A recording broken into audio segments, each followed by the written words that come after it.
나는 포도나무요 너희는 가지라. 그가 내 안에 내가 그 안에 거하면 사람이 열매를 많이 맺나니 나를 떠나서는 너희가 아무것도 할 수 없습니다. 이 말씀을 부활 이후에 그 상황에서 다시 읽고 묵상하면 할수록 그 이전에는 깨닫지 못했던 심오한 뜻이 이 말씀 가운데 있음을 발견하게 됩니다. 첫째로 주님께서 부활의 증인으로 부르신 우리들을 진정으로 사랑하시고 귀하게 여기신다는 것을 깨닫게 돼요. 나는 포도나무요 너희는 가지라.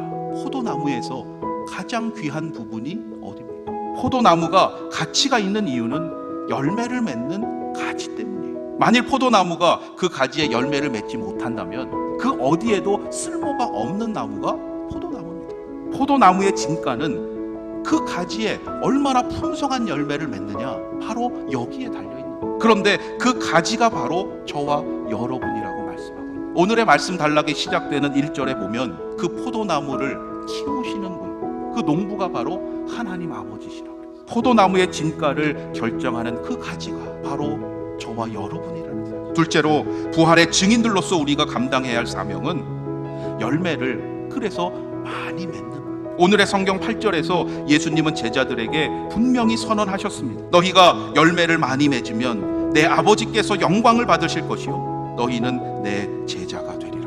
주님의 제자로 부르심을 받은 우리는 그 부르심의 목적을 잘 깨달아야 합니다. 풍성한 열매를 맺어야 하는 거예요. 그래서 성경에 보면 특히 포도나무 비유의 말씀을 하실 때 그 풍성함과 번성함이 하나님의 축복으로 강조되고 있는 것을 우리가 보게 돼요. 대표적인 예가 시편 80편에 나오는데요. 주께서 한 포도나무를 애굽에서 가져다가 민족들을 쫓아내시고 그것을 심으셨나이다. 주께서 그 앞서 가꾸셨으므로 그 뿌리가 깊이 박혀서 땅에 가득하며 그 그늘이 산들을 가리고 그 가지는 하나님의 백향목 같으며 그 가지가 바닥까지 뻗고 넝쿨이 강까지 미쳤거늘. 여러분, 하나님은 포도나무를 백향목과 같이 번성케 하실 수 있는 분이에요. 이러한 하나님의 놀라운 축복이 부활의 증인으로 살아가는 여러분의 삶 가운데에도 늘 풍성하게 하실 줄로 믿습니다. 마지막으로 하나님께서 주시는 그 축복의 열매들을 통해서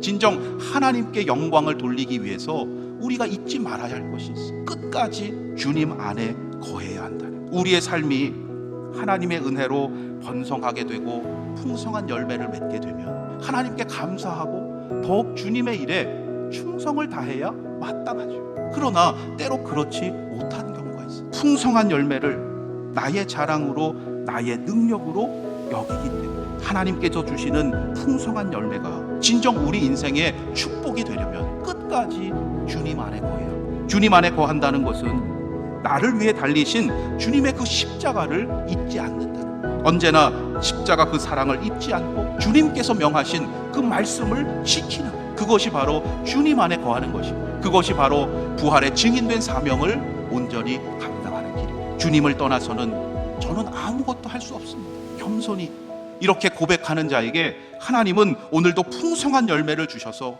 형통함의 복을 누리게 하십니다. 오늘도 우리에게 베푸시는 풍성한 열매를 감사하시면서 그 열매가 단지 나만을 위한 것이 아니요 오직 하나님의 영광을 위한 것임을 다시금 고백하면서 이번 한 주간도 부활의 증인된 사명을 기쁨으로 감당하시는 우리 아연의 성도님들이 되시기를 주님의 이름으로 축원합니다.